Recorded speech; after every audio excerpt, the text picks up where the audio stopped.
Welcome to Hail Varsity Radio, the voice of Husker Nation. Insight, opinion, expertise, with the biggest and best names talking Nebraska across the state. Join the show on Twitter at Hail Varsity and at Schmitz_radio. Call in at 402-466-ESPN or 1-800-825-5865. Here's Chris Schmitz. Welcome to it. Great to be with you on a Thursday. It's Hail Varsity Radio, presented by the Nebraska Lottery. Chris Schmidt, Elijah Herbal. As Elijah in on a Thursday, we are loaded up. Plenty of news to get into today with Nebraska football. Of course, Will Honus and Johnathan Rutledge. Topics we can get into. We'll spend some time with Parker Gabriel in the next 15 to 20 minutes or so. We'll talk with Parker about Nebraska's News Day. Urban Meyers in Jacksonville, where do things sit with that? Everything but the announcement, right? And in hour two, Gary Barnett will be with us, Brandon Vogel, and then Danny Burke joins us, Burke's Best Bets.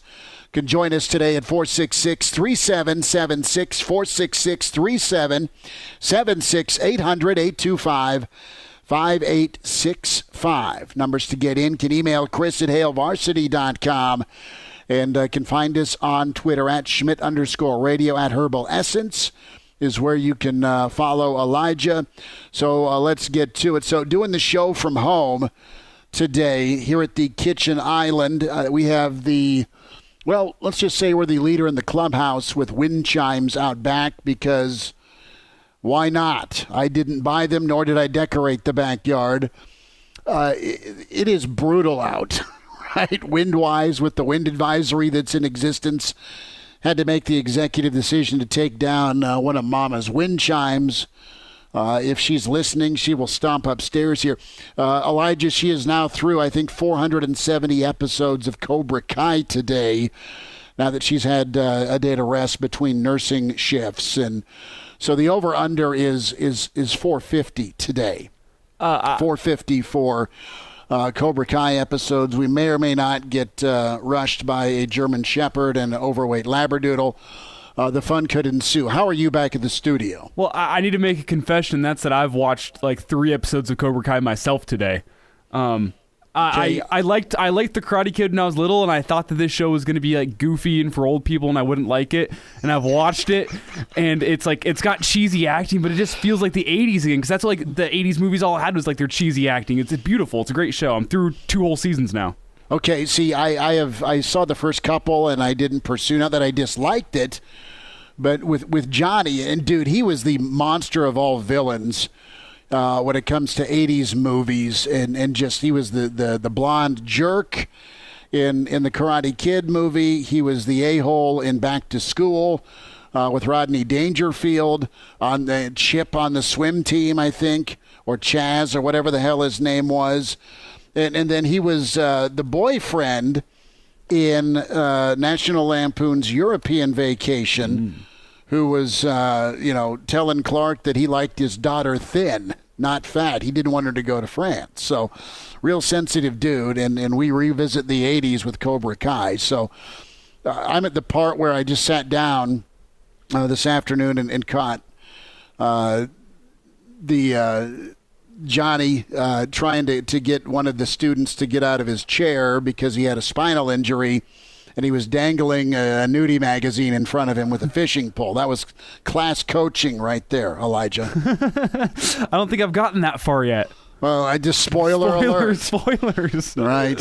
When we talk about karate, there are lots of kicks, right? And as a Nebraska fan, you felt many, many kicks in different parts of the body with special teams. Let's start there. And Nebraska and Johnathan Rutledge, moving on from one another. You had Rutledge hired last winter to oversee Nebraska's special teams, but it was in an off-the-field role, and he was let go by Coach Frost. That was told to Hail Varsity, also the World Herald, and The Athletic. So, listen, Rutledge was making $150,000 a year. He was a senior special teams analyst. And it wasn't all bad, but it wasn't great. I feel bad that Daniel Churney was injured and lost because Nebraska's punting was not good. Nebraska's kickoff coverage was not great. The kickoffs in general were very rough. And Rutledge at least got Nebraska Connor Culp, right, the all Big Ten kicker from LSU. We'll see with Churney and his injury recovery. I think that guy can be a weapon for Nebraska next year as a punter. But just in reading some of the quotes here from some of the different outlets, you have Rutledge said he and Frost's philosophies didn't quite align. Our friend Mitch Sherman had a Twitter posting a little bit earlier today, just kind of referencing that, listen, Coach Frost is a good man. He hopes things can get turned around quickly for Nebraska football. But this is a tipping point. This is a tipping point higher for the direction of the program. And you can say, Schmidt, you're overreacting to it. I don't think so, because Nebraska has been beaten too many times in too many games over the last 3 years with special teams play. You had Coach DeWitt that moved on to North Carolina. Nebraska's special teams have not been good since 2014, and they were great. And Nebraska is what? Nebraska is going to be a defensive football team next year with Will Honus, and we'll get to Will in a moment. Coming back, you right now are loaded up with potentially 16 of your top 20 defenders back next season. Waiting on Stilley's announcement to see if he returns for a 6th season for Nebraska football. But you're going to be a defense-first football team next year, and you can win that way in the Big Ten, but you need that phase of special teams to partner with your defense. And let's just call it like it is. The offense is absolutely a wild card. And what we do know about the special teams is this. They were 13th in the Big Ten when it came to starting field position. They were number 12 in net punting. So you have a longer field to drive and a shorter field to defend on both sides of the football. Return yardage, 3rd worst in the conference. And who can forget these two YouTube classics, right? One fake punt is bad enough that Illinois' kicker pulled off that will live in infamy on Twitter forever. And then Rutgers said, hold my beer. Let's do this again.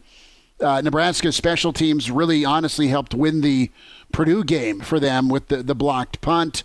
And they were solid with field goal kicking that Saturday in West Lafayette. But overall, Nebraska has cost themselves games after game after game with special teams. And this isn't all on Rutledge. I mean, part of his comment to Mitch Sherman was it's a little hard to coach and pull off this special teams analyst job when you can't physically coach on the field. And I don't disagree with him. And I don't disagree with his take on that. Imagine trying to be in charge of something when you can't physically be there to oversee it or execute what you want. And Elijah, I want you to jump in here. It just seems like the lines of communication got blurred. And you had Rutledge and special teams thrown under the bus by Scott Frost in a post game. And that was, the Rutgers game, which Nebraska came back and won. But it was something to the effect of, we can't, it was a bad mistake. It shouldn't and can't happen. That was in response to the question about why are you guys kicking the Crookshank? He took it back to the house and took momentum away. And Frost is like, what, the hope was to kick away from him, to sky kick it, because, that's a whole nother thing is kickoffs, right? I mean, Nebraska rarely put the football in the end zone. They don't have a kickoff specialist. They don't have anyone that can get it out of the end zone, which is just insane. But you are good at what you emphasize, and with the hire of a analyst role versus a special teams coach.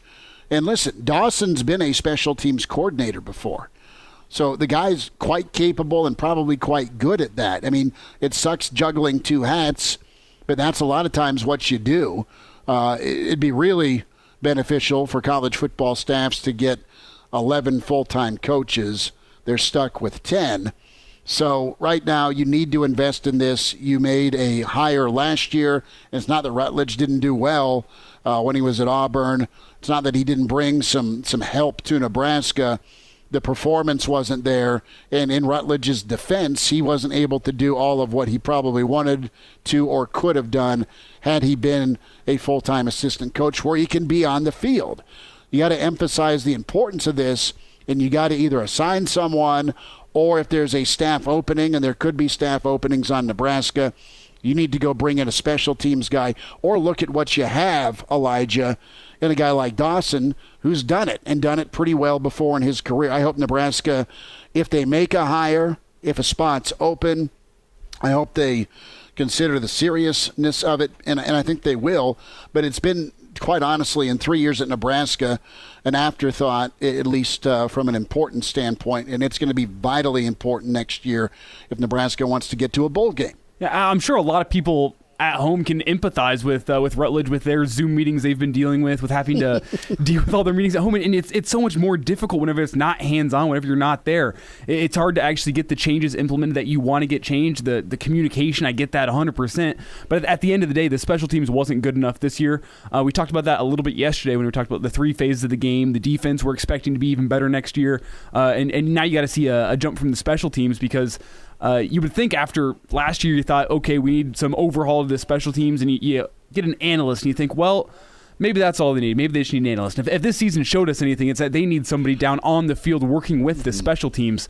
And I think getting that coach and just having somebody to work hands-on with the special teams next year can only mean improvement, because, I mean, we said last year there's nowhere to go but up, but this year there's still a lot of room upward for that special teams unit to grow. No, you're absolutely right. And Nebraska just settled, right? And that's not a knock on Rutledge at all. But from an importance hire, you didn't either attach it to with some more money to. And again, I'm using Dawson as an example because he's been a coordinator. I've said that 40 times this segment, but you had one on staff is my point. Okay, and it was just an afterthought, right? That's just how it felt. So you need to make this and get this right with whoever you delegate it to, or if there's a staff opening, you got to go get somebody that can wear a couple of hats and has been successful at it. So let us dive into the name game real quick of special teams gurus that are out there. And listen, I don't know that there's an opening right now on Nebraska's staff. Time will tell with that here for the 2021 season. And I don't know if the guy would make a move laterally within the division.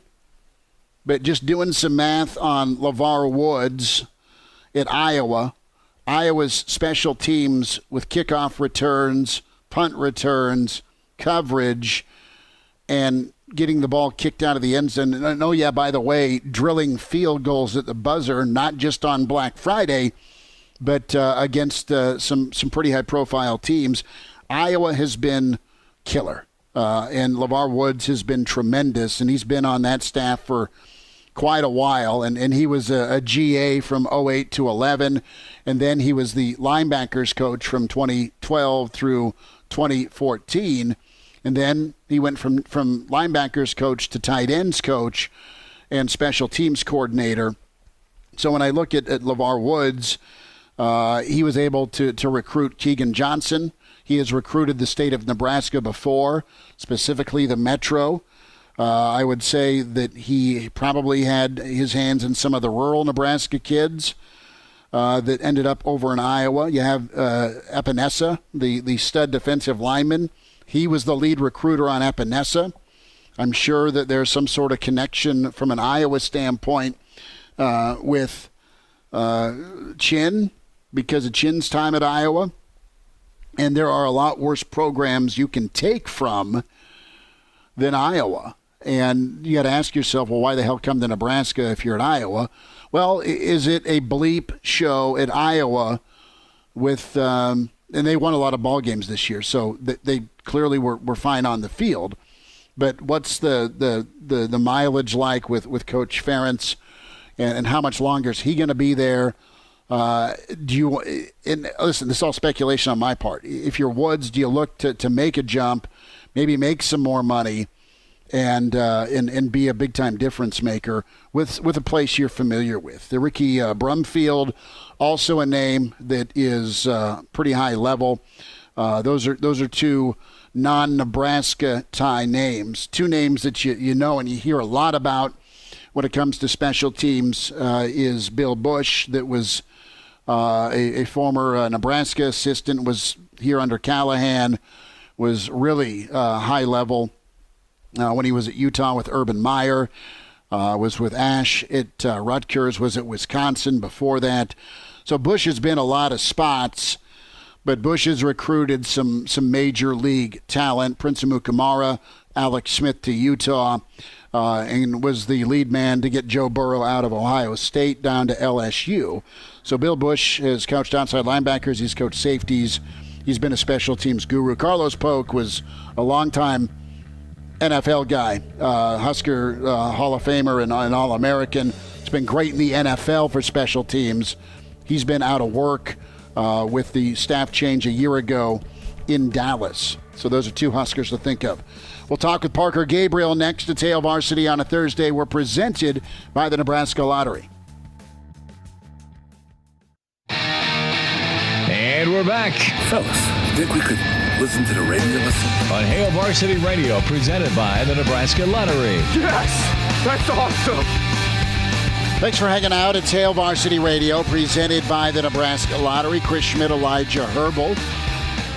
Elijah, where are we at, Cowboy? Do we have Parker Gabriel? Not yet. I'm still working on it. That hurts. It's not like Parker's not been busy or anything. So we'll hope to hear from Parker Gabriel. That would be awesome. That would be outstanding. If not, we can talk to him Friday. But just look at the week that's been for Nebraska football. Just let's run it down. And if you, okay, we got him. That makes me happy. Let's say hi to Parker Gabriel, Lincoln Journal star at Husker Extra PG is where we find him. Parker, it's been a while, brother. Happy New Year. What's up? Yeah, Happy New Year to you too, Schmitty. It's been a busy enough week, I think. I was going to say. So get your crystal ball out, all right? Rub the beard and say, blank happens Friday. What happens tomorrow? Oh, I'd be perfectly happy with nothing, but I don't know. Parker goes to the bar. That's what happens tomorrow. Yeah, right. Yeah, that'd be solid. Parker has a nice, quiet evening, but in absence of that, one thing that you just are sort of waiting for at could be any time really is Ben Stilley's the last of the seniors to make a decision on, or scholarship seniors, I should say, on whether he's coming back or not. So with the team getting back together, loosely, guys starting to filter back to campus and all that, that could be something that happens tomorrow. You never know. There's more, they're probably going to add another player at some point. They're going to lose more players at some point. It's just the nature of the beast in the offseason. So we will see. But still, that's the one we know is coming at some point, his decision on whether to come back or not. How surprised were you about Honus's announcement and Dismuke, as well as Deontay Williams? Did you have a pretty good feel that they may lean to come back? Because I think that, and I think you know this too. Nebraska could, as they work through their offensive issues, Nebraska could be pretty forceful defensively. They were good. They were reliable last year. They could take a monster step forward with these guys returning. Yeah, I think that's right. I think over the last couple of weeks, had a pretty good inclination maybe that they were leaning toward coming back. You never know until those decisions are made for sure. But, yeah, it's a sort of a tough call for each of them in their own right. They're all obviously getting older and all of that, but obviously sifted through their options and thought that coming back was the right move. And now, as it stands, you've got 8 starters back, and Stilley, if he were to, follow suit, would be 9. And like you say, I mean, that's going to be an old defense, an old experienced defense, and it's got a chance to be the strong point on Nebraska's roster in 2021. Parker Gabriel's with us, Lincoln Journal star at Husker Extra PGs, where you find him on Twitter. Let's dive into Johnathan Rutledge parting ways with Nebraska and Coach Frost. How tough a gig do you think he had trying to manage this unit and needing it to be better than it was, yet you can't physically go hands-on with it? Was it a fair fight, I guess? Yeah, I think that was going to be. I mean, that was what sort of was going to be the hardest part about it from the start, was just that you know that's an analyst job and you can't coach hands-on. But that was what they were hoping would work, and it didn't, right? I mean, you saw it on the field. It just didn't work as well as they wanted it to. They didn't get the kind of production that they wanted to, and so, you know, you see the change again. So the question will be interesting is what, you know, how do they structure that going forward? Because, you know, there's no time where the importance of special teams is more clear than when you're not very good at it. Mm-hmm.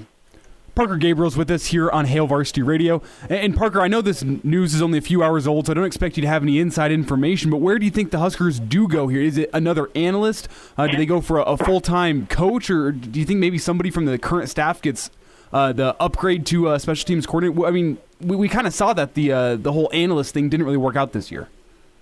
Yeah, I mean, you know, they could if there was somebody that they thought would be a better fit in that analyst role. You know, they could go back to that well.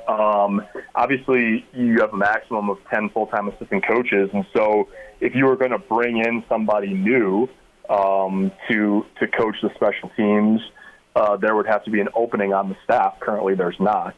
So, you know, that would be that's obviously a possibility, but there would have to be a domino effect where there'd have to be space open on the staff, and then you find someone. Or, you know, as you mentioned, you could do it where maybe, you know, you restructure the current guys on your staff and, you know, you put somebody in charge of special teams and you shift duties around. Honestly, you know, I don't know what direction it's going to go at this point. There's pluses and minuses to each of those setups. You know, you have to have an assistant coach that you think is going to be good at handling those duties and wants to handle them and can put that sort of time into it. If you're going to, you know, change around responsibilities or put somebody, you know, on it full time from the current staff, and then, you know, you obviously got to make a hard choice, or you know, there has to be a staff opening in order to do it that way, where you're hiring someone from the outside. Now, who knows? I mean, you know, an hour from now or a day from now or a week from now, somebody could get a job and leave on their own, and then you've got an open. You know, that kind of stuff happens all the time. So obviously to be determined on that front, but there are several different ways that it could proceed from here. Parker Gabriel's with us, Hail Varsity Radio. Parker, I look at Iowa, and LeVar Woods is a guy that I've kind of been intrigued by with not only his experience with linebackers and tight ends, but how well his special teams units performed. You have a local name in Bill Bush that has been around the college football landscape, recruited at a high level, has coached secondary and linebackers, and also is a guy that, you know, is moving on from LSU. So those are two names out there. But when it comes to staff, I mean, you have a guy like Dawson and Rude that are two names that both those guys have kind of done work before in their career with special teams. But it'd just be easier to add an 11th coaching spot for a lot of staffs. I know the NCAA hasn't let that happen, but if you were to circle a couple of candidates who are on staff now to pick up that responsibility, where would you go? Yeah, I think you're on the right track there. I mean, typically you look for you know, guys that have smaller rooms. You know, that's not always the way it goes, but that is if you look around the country at staffs that have assistant coaches who have a position group, and, a lot of times that's, like you say, if a guy's coaching part of a linebacker group or another part of a linebacker group, tight ends sometimes is in that conversation. Some staffs, Nebraska has Travis Fisher coaching the entire secondary, obviously. Some have safeties and corners or defensive, nickels kind of. And so there's several guys who that could be. Obviously, there's a bunch of guys that have at least some experience coaching special teams. Last year, when they brought Mike Dawson back, special teams wasn't part of his job responsibility. I don't know. I've never asked him if that, if that was part of the conversation at all when he was coming back or not. But yeah, I think you tend to look toward the defensive side of the ball in that regard, just with the way Nebraska's numbers are structured currently. And then, Eric Chenander has a lot of responsibility in terms of play calling on defense and all of that. Doesn't have a specified position. So, giving him some programs, the head coach oversees special teams, right? We've seen that at Nebraska at times in the past. And so, the two guys who don't have exact positional responsibilities are the two play callers, Frost and Eric Chenander. So, like I say, there's all sorts of options. If it's hiring somebody from outside, if it's an analyst to help a position coach, if it's, however you want to do it, or if it's shuffling responsibilities around about who exactly is coaching what on the staff that is currently comprised. Parker Gabriel's with us. Couple minutes left here. Hail Varsity Radio at Husker Extra PG is where you find him on Twitter. Earlier in the week, you got the Wandale news as he is off. Do you have a lean? Is he signed, sealed, delivered to Kentucky, or do you think that this Purdue thing that popped up yesterday has got some legs to it?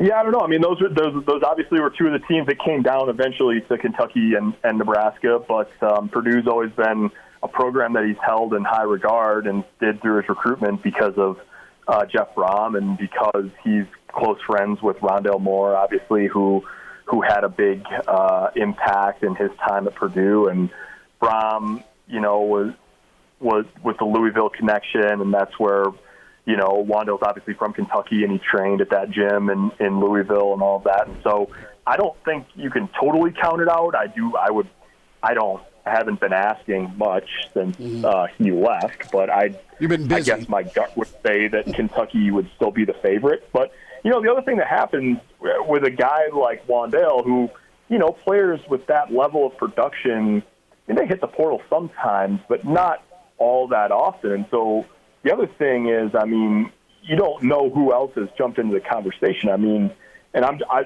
just literally a random example, but if Nick Saban called you up if you thought you were going to Kentucky and Nick Saban called you up and said, hey, why don't you at least think about Alabama? That might change what you were thinking. Now, obviously, in the reasons that Wanda outlined, his mom and being close to her is part of that equation. And so I just still think that the most likely scenario is that he ends up at Kentucky, but you never know. We'll see what happens. Parker, it's been good to get caught up with you. We'll do this again soon, and thanks for your insight today, man. You bet. Have a good week. All right, there he is. Parker Gabriel needs some downtime. Bless his heart. A Friday of no news would be good for him. I'll take more news on Friday. We'll dive into just what can happen with Urban Meyer, the NFL, in Jacksonville when that eventually gets announced.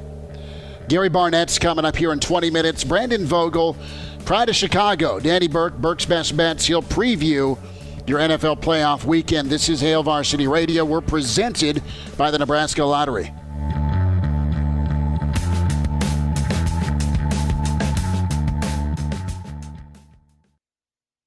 And now, back to Hail Varsity Radio. Back with you, Hail Varsity Radio, presented by the Nebraska Lottery. Chris Schmidt, Elijah Herbal. Good stuff from Parker Gabriel. That'll get posted on the on-demand section, ESPNLincoln.com. Can also sign up, get the podcast going with Hail Varsity Radio 6 days a week. iTunes, Spotify, Google Play, and it's stationed on the Hurrdat Media Network. HailVarsity.com as well. Good stuff, and just a plethora of sports for sure, but also pop culture, entertainment, really awesome stuff. And then, of course, the on-demand with ESPNLincoln.com. Okay, let's go to the phones. I get the bat alert, the text from Elijah. John is with us on Hail Varsity. John, thanks for calling. Hey, thanks for having me remotely here. Hey, I got the perfect guy for the special team solution. Okay. Doug Coleman. He's okay, Doug, gotcha. In the NFL for 15 years. He's assistant special teams guy with the Browns right now. He has connections in Texas because he was with Houston for quite a while. Now he's in Cleveland, and he's from the East Coast, Jersey.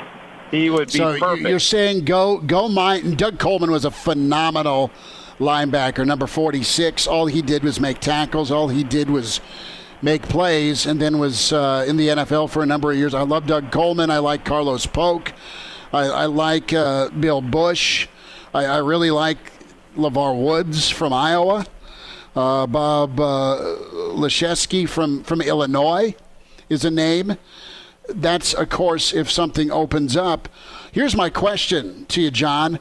The guys, it's not that a guy like Coleman or Carlos could not come and do great work in college. They would coach at a phenomenal level. The guys in the NFL really want to come back and jerk with recruiting and the day and age that is now portal hell. Once you go to the NFL, I think you're dealing with professionals. You're dealing with guys that have egos, obviously, but you don't have to recruit them. It's a job for them. Yeah, you make a very, very good point, and I think it's something that the NCAA has to address because I don't think it's helping the game at that level. But if anybody's going to do it, that guy bleeds Husker red. I know he's put his name in the hat on occasion here in the last 15 years, so I'd love to see him come back. Great guy. John, awesome stuff. Thanks for the phone call. Doug Coleman should have been on my list of names, and John saved me by bringing it up. No, Doug Coleman's phenomenal. Best dude, really awesome ball player, and is high level in the NFL. So let's go to the NFL, and we are waiting on the Urban Meyer official announcement. Sources say that the Jags are in advanced talks with Urban. So another meeting again today as they engage in advanced talks. That is from Shefty at ESPN. Source said the situation is trending toward a deal being completed, and there's been regular communication. Listen, how's Urban Meyer going to deal with losing more games in season one than he's lost in his career in college? Just if you're keeping track, the last 7 years at Ohio State, he was 83-9. He was 65-15 at Florida. He was good at Bowling Green. He had a 10 or 11 win season there. He went undefeated at Utah. He'll make the jump. He'll have a number of draft picks. He can put his staff together. He'll be able to get Sunshine, the quarterback, which is nice. In all honesty, Trevor Lawrence. Let me ask you this, Elijah. Do you go hire Tony Elliott as your offensive coordinator? Do you bring him from Clemson down to Jacksonville? That's a name I saw out on Twitter that Urban may be trying to secure. Not only do you get Trevor Lawrence's offensive coordinator with you for the NFL, but you also kind of stick it to Clemson that kind of handed it to you while you were at Ohio State. I mean, that could be really intriguing. I wanted to ask the question to you, because I think you might remember a little better, but Jimmy Johnson down in Dallas, down in the 80s. Mm-hmm. I mean, do you see this going similar to that with Urban Meyer? I mean, he's got a knowledge of the college game. He's been an analyst of college football for the past couple of years since he left Ohio State. I mean, does this just put him in a better spot to be able to go draft the guys he wants this year and next year, because he knows the college game better than, I'd say most of the other head coaches in the NFL, if not every head coach in the NFL, just because it was his job to follow it? Well, I'll say this, and that's a hell of a question with Jimmy Johnson. And, people in Dallas and Cowboy fans all over the world lost their mind, right? When Tom Landry was asked to leave, Tex Schramm gone, and Jerry bought the Cowboys, and they went 1-15, and they had the number 1 pick, and they drafted Aikman, and guess what? Then they added Irvin, and then they added Emmett, and then they had Stebnoski, and then they had Lott. They were in 2-A. They were incredible with the offensive line that Jimmy Johnson put together. Russ down to Miami. Here's the difference. Offensively, and Urban Meyer's brilliant on offense, and there is more spread/air raid elements in the NFL. You just see it, right, with offense. So it's not going to be that foreign compared to like when Spurrier, and it was fun and gun, so it wasn't option football per se or zone read football even. I'll say this, Jimmy Johnson, when he was at the U, ran a pro-style offense, right, with Vinny, Testaverde, and that was an easier transition for him to go to the NFL because everyone was running I formation, pro-style, drop-back style at quarterback. So I didn't think it was that big of a jump. What they were doing in college at Miami is the same thing you could do in Dallas. And then when you get Emmitt Smith in the late first round in 1990, it works out well with that offensive line and Moose Johnson blocking for him. And, of course, the pride of Brady, Nebraska at tight end for you. So Novacek, and, I don't think Urban will have a problem. I think that's a big ask for him to replicate or even sniff what Jimmy Johnson did. But if anyone thinks he can do it, just ask him. It's Urban Meyer. Well, but then that ego's going to have its own room at the Sheraton Hotel, I think. Got about a minute left in this segment, but I think that kind of illustrates the point about going and getting Clemson's offensive coordinator, is that Jimmy Johnson had this pro-style offense he could bring in. Urban doesn't necessarily. The NFL offense is moving a little more spread, a little more fast-paced, but should he just bring in an NFL offense coordinator who knows how the offense is run in the NFL? Do you bring in an NFL guy, or do you go with, you have the number 1 pick overall, do you pair it so you kind of hit the ground running with elements of what could work? And listen, Clemson's offense is, you could run it in the NFL, right? It's not quarterback run heavy per se, and it's throw the football around. So it would work, or at least you could go that route from a comfort level. We'll wind down hour 1. Hail Varsity, we're presented by the Nebraska Lottery. And now, back to Hail Varsity Radio. Thanks for hanging out. It's Hail Varsity Radio, presented by the Nebraska Lottery. Good stuff from Parker Gabriel this hour. Gary Barnett and Brandon Vogel on the way. And Danny Burke Best Bets. Love that take from Elijah. Could Jimmy Johnson, i.e. Urban Meyer, be Jimmy Johnson 2.0 in the NFL once things get shaken out in Jacksonville? That's a hell of a thought, and you've got a bunch of picks just like Jimmy did. No, now, Elijah, since you're young and vibrant, and you just, again, reference the 80s thanks to Cobra Kai, do you know how Jimmy Johnson in Dallas loaded up with all those picks?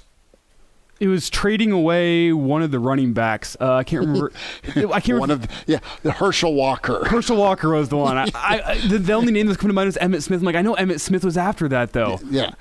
You want to piss off some Viking fans, and there's a lot of them in the media. I love them. Schaaf and Christopherson and all the, and who else? Anywho, And my buddy Tom Gimmelke, Tom, he's the biggest Viking fan I know.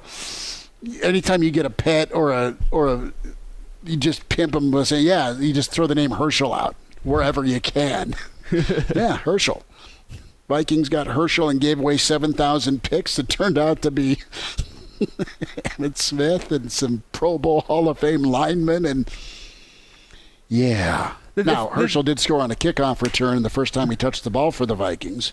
And the thing is you don't know what the Vikings were going to go do with those draft picks. It's like giving... Well, it ended up being really, really high-level picks. And Jimmy got to pick them. It was great, and he nailed it. The Cowboys' drafts were really good. And, Landon Aikman wasn't shabby either. And they had to build around him. What it kind of reminds me of is, this is super recent, but yesterday's Nets trade where they sent away 4 first-round picks coming in the coming years to get James Harden on a 1-year contract to the Nets. Who knows if he'll resign next year? So could be a similar thing going on down in the NBA down in Houston, where they now have it's 4 draft picks spaced out over the next 6 years or something like that, but still.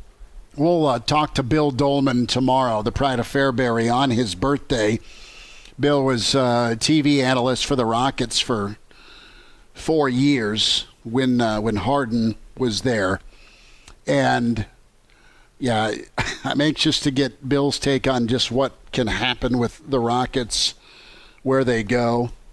And we'll see what type of mood Bill's in, if we can get some entertaining stories. Yeah, I knew the on the beard. I knew the Harden era was over as soon as, I think it was the Rockets TV guy before the game. They're doing pregame and said, "Oh, it looks like James Harden's at his pregame meal already," because he just looks so chubby. Oh, God. Dude, you want to talk about the COVID 50, not 15? COVID, what do you mean? Oh, he put on the weight, dude. You think that was from just being the lockdown and COVID, or you think that was him trying to get out of Houston? I think it was both. I think he said, screw it. I've kind of adapted to this COVID life. People eat their feelings, especially when you're in the bubble. You're going to have a bunch of NBA dudes given the choice to go back to a bubble or a shark-infested moat. They'll jump into the shark-infested moat. They hated the bubble. Yeah, and also no women and no weed. As soon as you get out of the bubble, what's James Harden going to go do? Well, maybe go visit the strip club. I heard they got some good wings. Maybe it's the wings that bring him in. Maybe it's just the $3 tall boys. I don't know. Hour 2 on the way.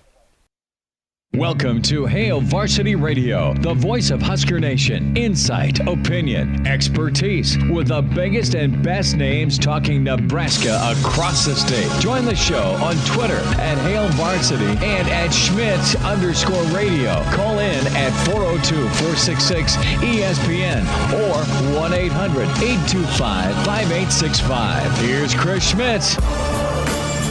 Thanks for hanging out. It's Hour 2. It's Hail Varsity Radio, presented by the Nebraska Lottery. Chris Schmidt, Elijah Herbal, Brandon Vogel coming up. We will check in with Danny Burke, the pride of Chicago.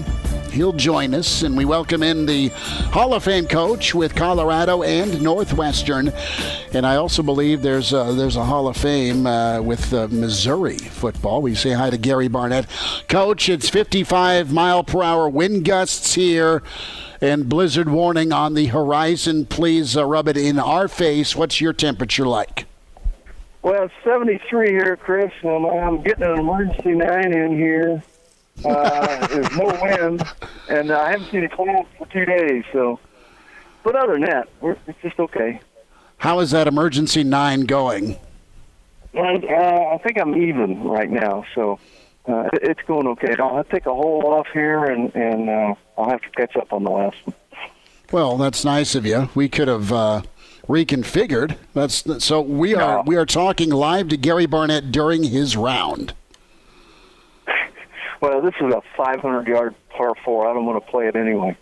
Okay, good enough answer. Good enough. So you are opting out of the... Yeah, I'm opting out, yes.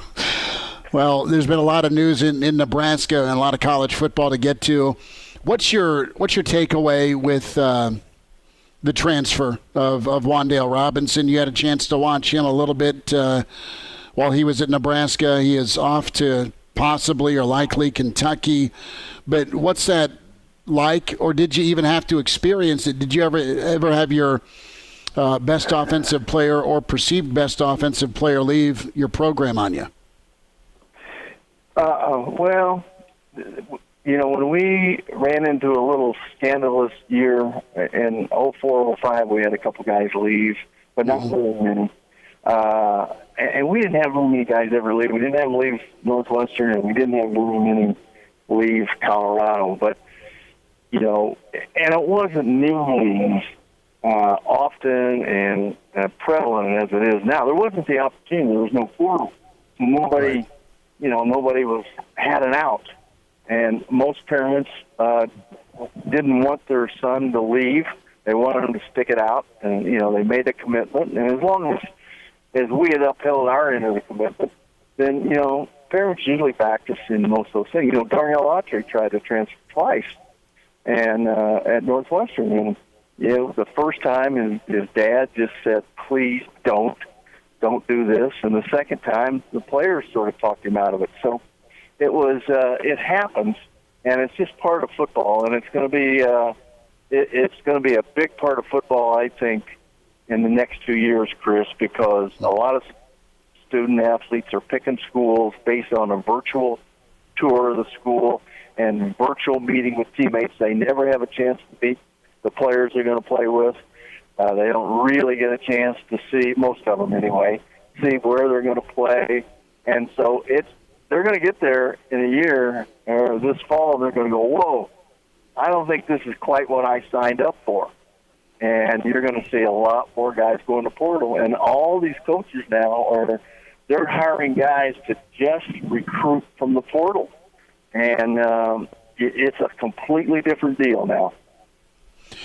Nebraska was able to land Marquise Stepp from USC, a kid that was going to go to Notre Dame that ended up at SC and had some ankle issues. But, man, when he played, he played well.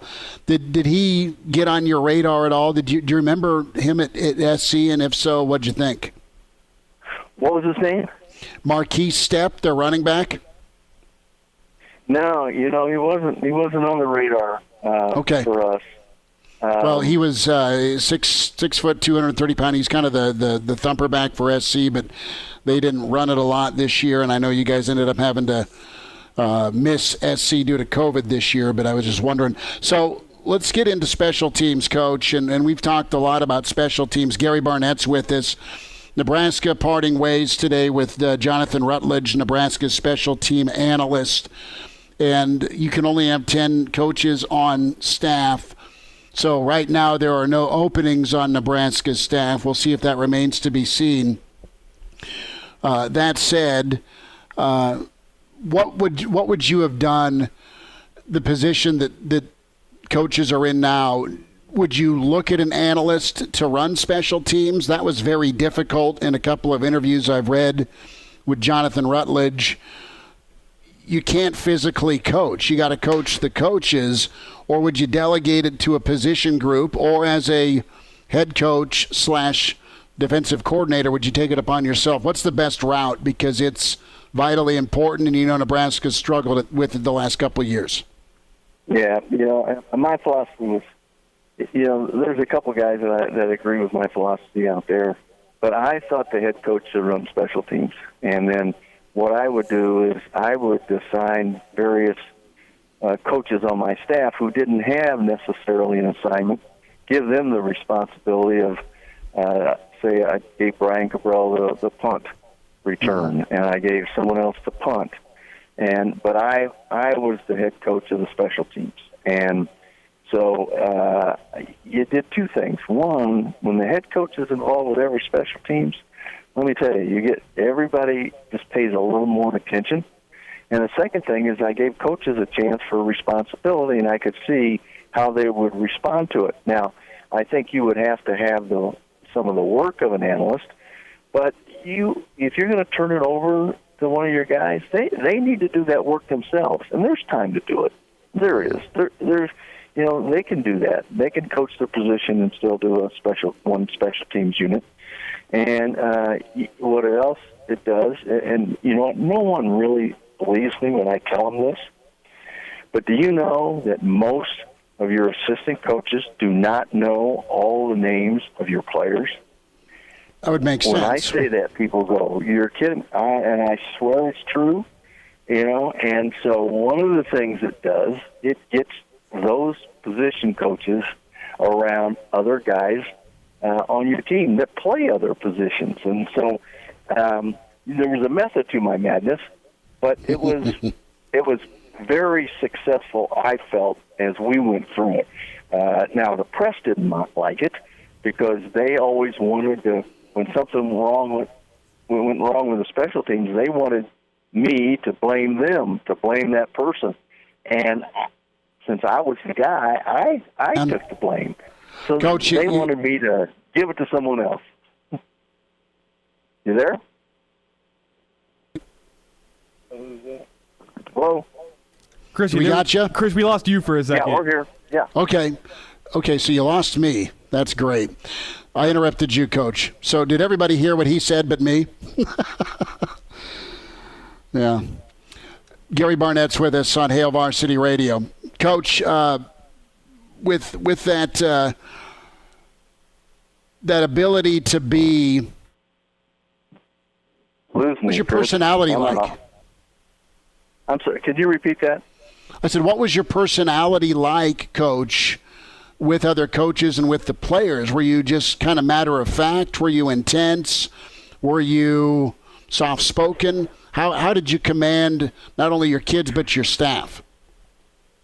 I was pretty matter of fact, and I always wanted to give my coaches as much freedom as I could give them, and then react to how they did, and always wanted to try to make them better coaches. And sometimes it got to where a guy just wouldn't make himself better, but not very often. And I always kept everybody really involved. So when we did anything as a staff, I included everybody around, graduate assistants, analysts, secretary, whatever. I always included everybody. So they sort of have a feel. It wasn't my team. It was their team and their group of guys. And so that was my philosophy around it. Coach, how do you, in an off-season like this, Nebraska's got 10 spots for their assistant coaches. They've now let their special teams analysts go. So now it kind of thinks, you maybe need a special teams coordinator. Maybe you're elevating somebody. But just generally as a head coach, whenever you're going through this time, how do you evaluate the work that your assistant coaches did during the season? Was that something you did throughout the season and you kind of kept notes as the season went on? Or did you sit down at the end of the season and look at each coach one by one and decide what changes you needed to make, if there were any changes to make? If I felt it was necessary, I always met with the coaches after the season and before the season. It's not hard to know who's doing their job and who isn't. And it's not hard to know who's got a group of guys that may not be as good as we'd like them to be and that they have a tough job. Let me tell you, you're together so much. And so your communication and your dealings with your coaches have to be so upfront and honest, and so that everybody always knows where they stand. Gary Barnett's with us, Hail Varsity Radio. Coach, want to switch gears. Thoughts on Monday, Bama, and from a historical perspective, where would you put that Bama team? Well, it's sort of hard, I think, to say for sure, but there certainly was nobody close to them this year. Mm-hmm. And, what I liked about that team, I love their talent, of course, but I loved how close they were, how they had guys not go to the NFL and stay and play, how they didn't have anybody opt out, how they didn't lose anybody to COVID. That, to me, was a real team. That was as good as it gets right there. And they were being coached by the guy who's probably going to go down as the best college football coach ever. They had a lot of things going for it with talent, but they did it all. They did everything. And, to score every quarter but 2 quarters for the whole year, I mean, they were just a complete football team, and there wasn't anybody really close to them. So it's hard not to put, I know you want to put an asterisk next to it because of the coronavirus, but it's hard not to label them the best team that you've seen and that's been out there for 10 or 20 years. They were incredible. Gary Barnett's with us. Coach, we'll let you get on and play the next hole, but I got one more question, and it's Urban Meyer in Jacksonville as talks are continuing. It sounds like it's going to happen. And what do you think of the jump to the NFL for Urban? And when it comes to the offensive side of things, is going after Tony Elliott-wise, the OC at Clemson, to go work with Trevor in the NFL? That's been speculated about. How do things shake out down in Jayville for Urban if this thing gets signed and delivered?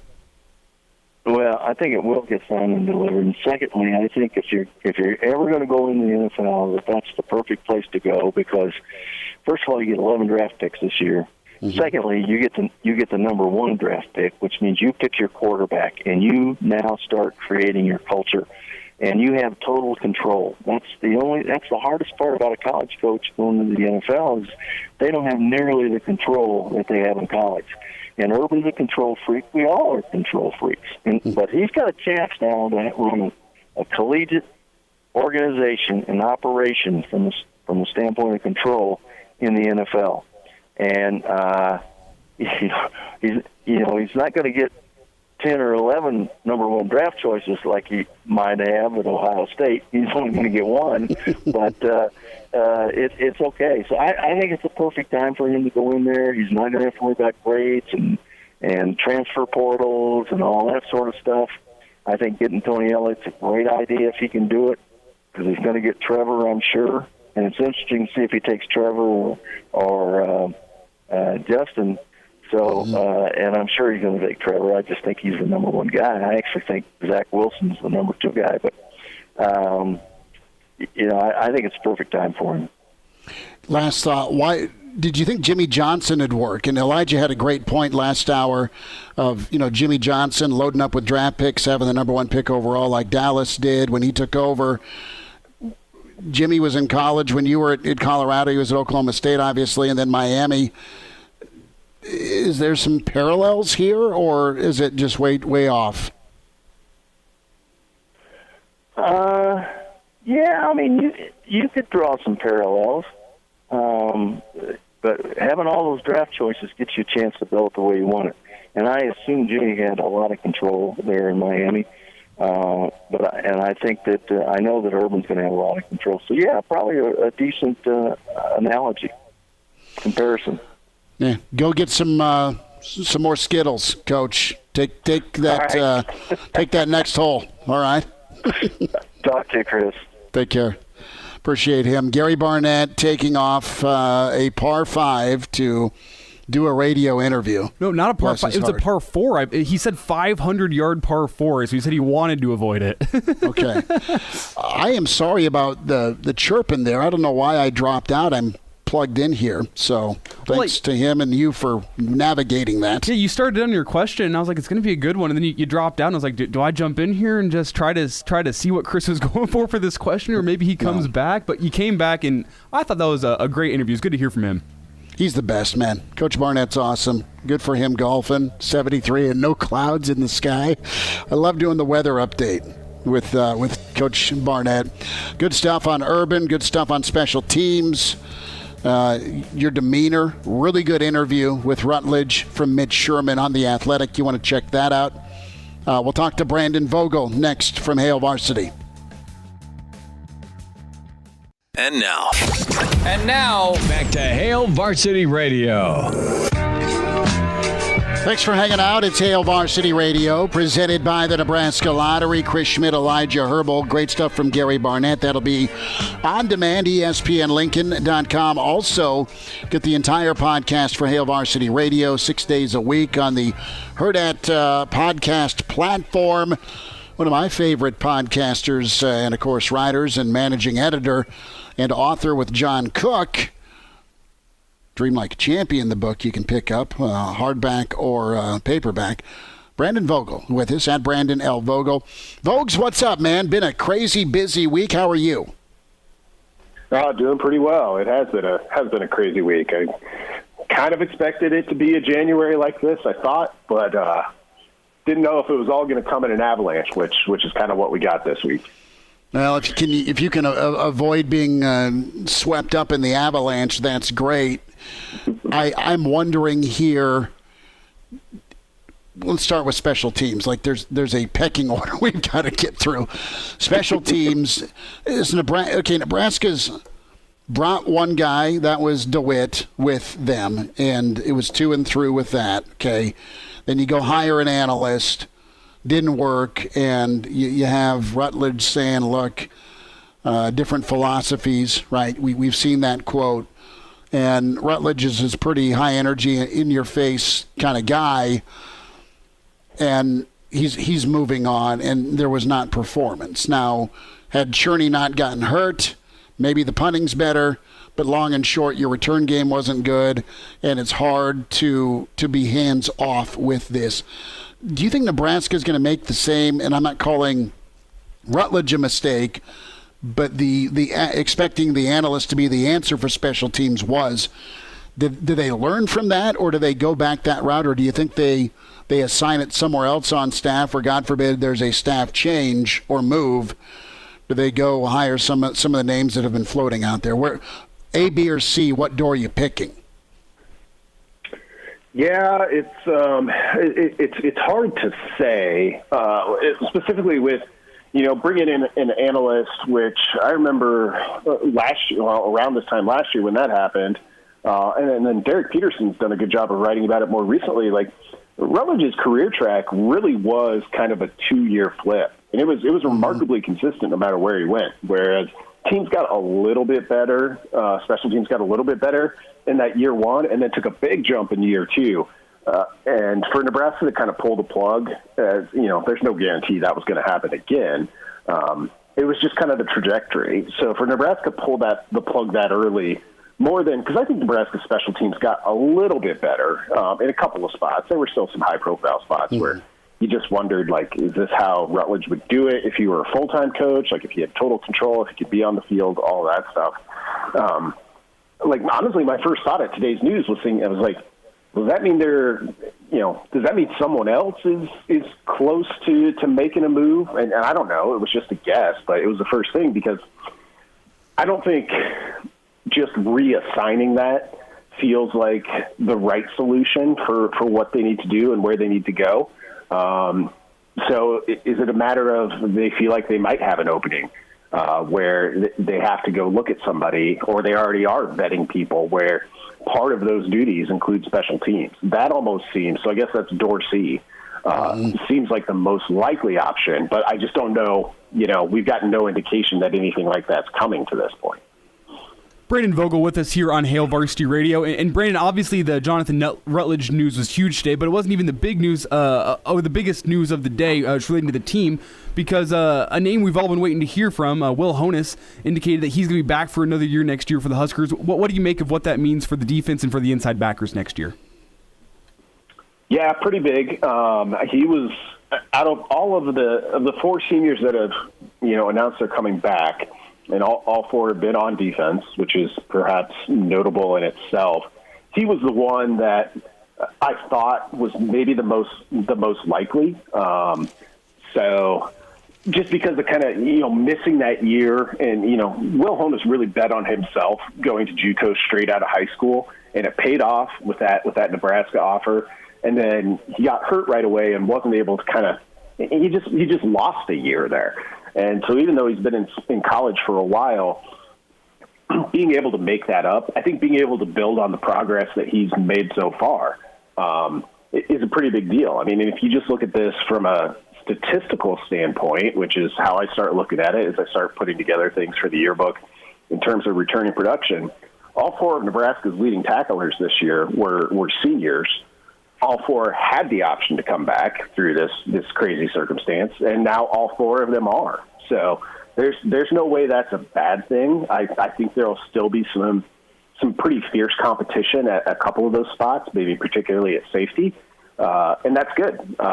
Just having that veteran experience and knowing you've had guys who have played in games before and made plays in those games before is, you can't replace that no matter how good the talent is coming up behind them.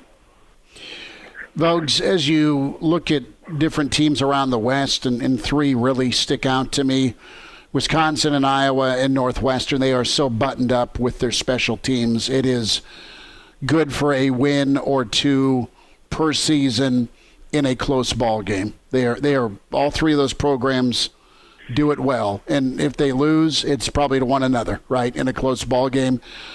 What's the organization like as you've either talked to other folks locked into those rival programs, or just as you've observed and done some statistical research? Why is it such a Grand Canyon size, at least feel, from Nebraska to Iowa in special teams, or Nebraska to Wisconsin, or just Northwestern in general? Because, Elijah and I were talking about this earlier in the week. There's a real possibility where, if Nebraska gets to a bowl game next season, it's because your special teams is really, really good and your defense carries you. Offense can hopefully be better if you're a Nebraska fan, but Northwestern's found 2 out of the 3 last seasons to win with defense and special teams and not screw it up on offense. What are the differences with those 3 programs in Nebraska is my question. Yeah, I think really the biggest difference might be just how those teams choose to play. And they're certainly more I would guess conservative would be the word I would choose offensively. I mean, we know what those teams are. Like, they're going to grind drives out. They're going to run the ball. They're going to be super physical. Which isn't to say, the spread offense has touched every college football program in the country. Everyone incorporates elements of it this time. It's not, just Neanderthal there. I'm not trying to say that, but it's certainly kind of an older style, a more physical approach. And Nebraska came in, that's not what they did at UCF. That wasn't the hope. That wasn't the goal. You adjust as you learn things about your new league and find out where you need to go. But that style of offense lends itself also to like a little bit of a more conservative, I think, special teams approach, which is not where the data really points you to. You watch, the national championship game on Twitter, people are going nuts when Ohio State settles for a field goal or when they punt inside their own territory. Like, we've come far enough to know that those decisions, like, the numbers don't totally support them. But when you're a team like Wisconsin, Iowa, Northwestern, like, they're pretty comfortable still playing that way because they're just playing kind of a little bit of an older game where, like, hey, we feel great about our defense. In a lot of ways, we're built on those defenses, specifically in terms of Iowa and Northwestern, where making you drive 90 yards is almost a dead drive. Like, yeah, it looks like we're giving up the ball at a spot where you shouldn't, but we almost know with 80 to 90% certainty we're going to get it back. And Nebraska's just not built that way yet, which doesn't mean they can't be good on special teams. I think you look back to those UCF teams, and they were really dynamic. Like, they got big plays that way too. That's probably still more the model, but it's so important when you look at the number of one-scored games that Nebraska has played over the past 3 years. Like, if you just had even above average special teams over the course of those 3 years, how many more of those do you win? I mean, you might win. It might only be one win a year, but one win a year would feel pretty big right now with Nebraska sitting at, 12 wins through 3 seasons. Mm-hmm. Vogues, a thought as we wind down. Are you buying or selling or holding stock in Urban Meyers in Jacksonville once that gets finalized? Probably hold, just because the history of these high-profile college coaches, it's not a slam dunk. Like, hiring coaches is hard. I'm super intrigued by it, though, because with how Meyers' career unfolded, with some of the health concerns, and it didn't really seem like, who knows, but it didn't seem like jumping back into recruiting and all that requires with both feet was really in the cards for him, or what he wanted at least. I'm sure he can still do it. So the NFL, like, it's not that there's not, personnel and intra-team issues to deal with there, but it's just not quite the personnel management that it is, I think, at the college level. You still got to build teams and all of that. So in some ways, it really puts the focus on football. And Urban Meyers is a really great football coach. When I think about the NFL, that's kind of what it highlights, is like, this is a little bit more of just ball instead of having to manage, 18 and 19-year-olds. So I'm interested in it from that perspective. I was a little bit surprised, even though everyone kind of kept hinting that this was coming. So I'm intrigued. Let's see what it's like when Urban Meyer can focus just solely on the football instead of, the drudgery of landing top 5 class after top 5 class. Poor guy. Brandon, we got about a minute left here, so I'm going to need quick thoughts on this. But do you think that this is Urban Meyer trying to one-up Nick Saban and say, you couldn't make it work in the NFL? Well, guess what? I won these national championships. Now I'm going to go make it work in the NFL? Maybe. I mean, I don't think you make that move without at least an eye towards legacy, to kind of challenge yourself and see if you can do it, because what Nick Saban has done at the college level is going to be extremely, extremely hard, almost impossible to beat. Like, I don't know that Urban Meyer is going to coach long enough at any level, though who knows, you can coach for a long time, but at any level to even kind of challenge that. So yeah, the college path for this era certainly is kind of locked off. Like, it's Saban, and if we want to talk about guys from the past, we can talk about guys from the past. So I think there's at least a little bit of validity to that idea. Brandon Vogel with us. Vogues, we'll get caught up on Saturday morning, the weekend edition. Appreciate your time. Great chat today. Thanks for jumping on. Yeah, thank you. Brandon Vogel with us, HailVarsity.com and magazine. At Brandon L. Vogels, where you find him on Twitter. We'll step away and then have our Best Bet segment. Danny Burke, Pride of Chicago with the VSiN Sports Network, is next. Some thoughts on the NFL playoffs this weekend, who Danny Burke likes. Hail Varsity, presented by the Nebraska Lottery. And now, back to Hail Varsity Radio. Back to you, it's Hail Varsity Radio, presented by the Nebraska Lottery. It is that time. The Pride of Chicago checks in. Burke's Best Bets. Danny Burke with us, and Pride of Chicago, brother. How you've been on the desert for a little bit? How are you? I'm doing good, Schmitty. That's right. Just heading back here, checking out the new casino Circa with our new studio built there with the world's largest sports book. Got a nice swimming deck on the rooftop. Had to move my things going back to Chicago, of course, but, I've been there with the show and whatnot, but now permanently getting settled there. So it's been good, man, just saying bye to Sin City for now and getting adjusted to the cold. It's going to be sad that I can't go to work with my windows down in January, but, beggars can't be choosers, Schmitty. Well, brother, you're wintering in Vegas. Of course, the work you do with the VSiN Sports Network.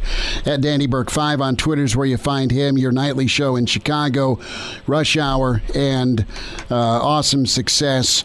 So how'd the first weekend of NFL playoffs treat you?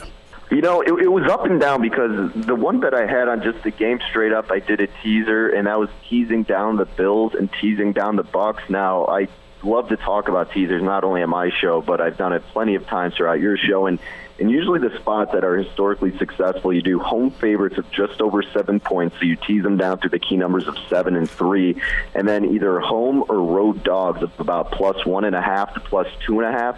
And you tease them up through the key numbers of 3 and 7. But this was kind of an aberration because it's the playoffs, and you kind of just take things a little bit differently. Whereas I teased down Tampa Bay when they were a road favorite, and then the Bills were only a 6.5-point favorite. But I think you can do that differently in the postseason, at least in my mind, because of how smaller the slate is.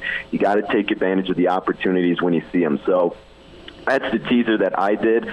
We had a couple of props that I didn't hit on, unfortunately. J.K. Dobbins over his rushing yards didn't get there, and that's one I can live with. But the one that was a bad beat, in my opinion, Schmitty, I had James Conner over 46.5 rushing yards. He missed it by 10, but I mean, there was no chance when they're down 28-0. You know, they're not going to run the ball, but that's a normal game in my mind. We're hitting that, so that one kind of stings a little bit.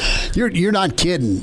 You are 1,000. If that's a normal game, and I turned it on, I'm like, oh my God, because I thought Pittsburgh could do their thing, and that's nothing against Cleveland, but. Man, you want to talk about making your own breaks with the turnovers and the conversion. Let's go ahead. I had a gut. I mean, my house was on fire because I got 2 Seahawk fans I live with. and you know, we ran out of bars of soap. I'll just say that for Junior because Seattle was a nightmare. I said, you know what? I had this gut. I said this Friday. L.A., man. L.A., I feel good about the Rams. I love their offense. Right. Their run game was going, and of course, their defense was incredible. Now, let's go to Green Bay. Now, let's talk about this weekend. -6.5, Aaron Rodgers. Do the Rams have enough D to slow down this Packer offense? And can the Rams get enough offense? What do you like about this ball game? I mean, you nailed the points perfectly. For me, it's how much can you limit Aaron Rodgers? It's going to have to be the bend, don't break mentality with this defense that's arguably the best in the league, Schmitty. But, you know, I think it's just only a matter of time for the presumed MVP, Aaron Rodgers, to where he's going to find the end zone. Him and Devontae Adams are going to have his connection. And, you know, the narrative is always the lack of weapons that Aaron Rodgers has, but you haven't heard as much chatter about that throughout the season because he's looked so good and has done exceptional with what he's had. So, you know, the Rams are going to get their stops. It's going to happen. It's not going to be the same Packers offense that's probably putting up 35 points or whatever it is, but I think it's going to be enough to win the game. And just like we talked about with teasing down teams, I think this is a perfect opportunity to do so with Green Bay. If you're not comfortable laying the 6.5, it is under the key number of 7. So if I'm playing the game straight up, honestly, I'd still lean toward Green Bay because I just really don't trust Los Angeles in this spot. And Green Bay's defense isn't anything spectacular, but they should be able to do enough to limit that offense. But like I said, I think the safest bet in my mind would be to tease down the Packers and look to pair it with another team. I'm just wondering if Akers can go ball control. He was phenomenal to watch. Ravens, Bills. How about Baltimore, man? What a comeback and win over Tennessee. Bills look great. They had a tight one against the Colts. -2.5 here in Buffalo. What do you say? You know, this one's fascinating to me, and this one intrigues me the most, like last week when it was the Ravens and the Titans, because, look, Baltimore had a tough season, honestly, whenever they faced a really solid team, and people got their hopes up with them because the end of their schedule, like the last 5 games, were very, very cupcake. And, look, credit to them. They came out and they didn't dominate, I guess you could say, but they did enough to win the game against Tennessee. Now it's obviously a tough matchup against Buffalo. And, you know, I think it looks like the public, honestly, and a lot of people are leaning toward taking the points with Baltimore here. I think that could be a little bit recency bias. It's nothing against the Bills, but more that people are like, okay, this Baltimore team is looking like what they were supposed to be in the playoffs last year. But when it comes down to it, who are you trusting more with the ball in their hands at this point? It's got to be Josh Allen, who probably isn't getting as much talk in the MVP conversation as he should be. And this Bills defense has been picking it up toward the latter half of the year. Baltimore's had a great defense all throughout the season, but I do lean a little bit toward Buffalo here, especially if you get it under the key number of 3. I think this could be a spot where you take advantage of that just because of the streak that Baltimore's been on. If they're looking shaky like they were really before those last 5 games, and we'd be having a much different conversation. So I think you take advantage of the premium price with Buffalo. Danny Burke is with us. Burke's Best Bets. He's with Veasan at Danny Burke 5 on Twitter. Couple minutes here. Browns and Chiefs, that number at -10. A thought on that one. Tampa and Saints. Tampa has not beaten anybody great this year, but man, it's still Tom Brady. It's still Sue. It's still Levante. Yeah, you know, and really quick for that Chiefs and Browns game, this one I honestly don't have too much interest in just because it's kind of an awkward spot here because you know what happened against the Steelers is not going to happen against the Chiefs.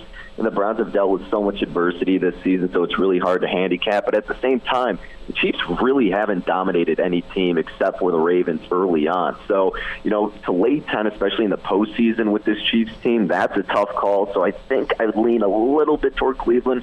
Like I said, I don't think I'm going to be betting it. In terms of the Tampa Bay game, I would look to tease them up. That's probably who I would pair with the Packers, if anything. You get them as a dog in the spot. And honestly, my it seems kind of weird to say because they're not really a dark horse, but more for the value pick, the team that I had talked about the most about, I don't know, at the beginning of December to win the NFC Championship. I had the Bucs at about 7-1 and the Saints, because the Saints at the time were the favorite. I thought they'd meet up in the NFC Championship.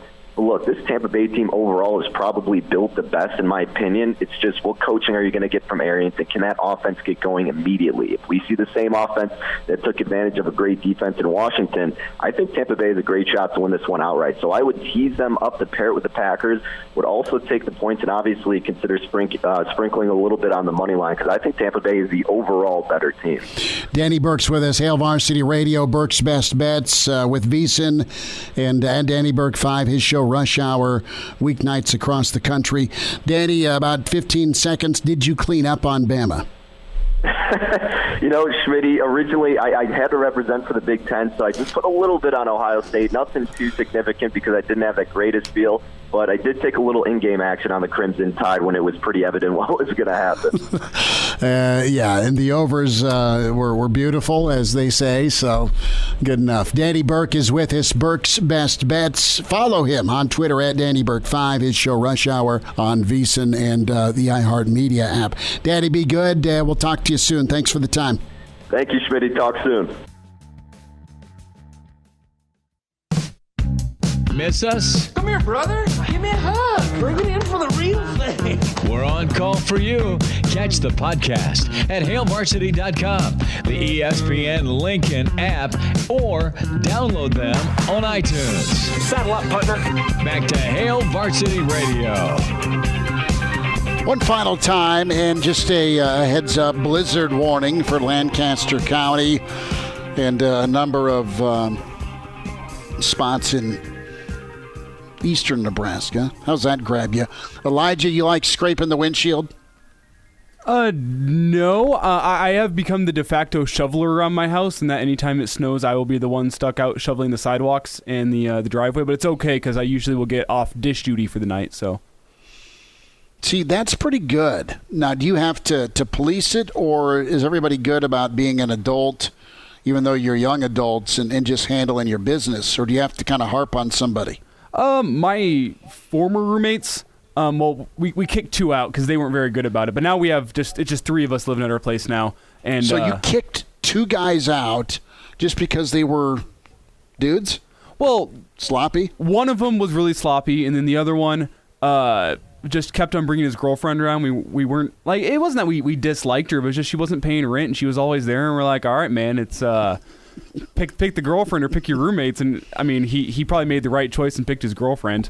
So now that was kind of like a half kick out, half move out type of thing. So he's gone now. But now us 3 we're pretty good. And it's nice in that they'll see the shovels. You kicked your dude out for bringing his girlfriend? She didn't leave and she didn't pay rent.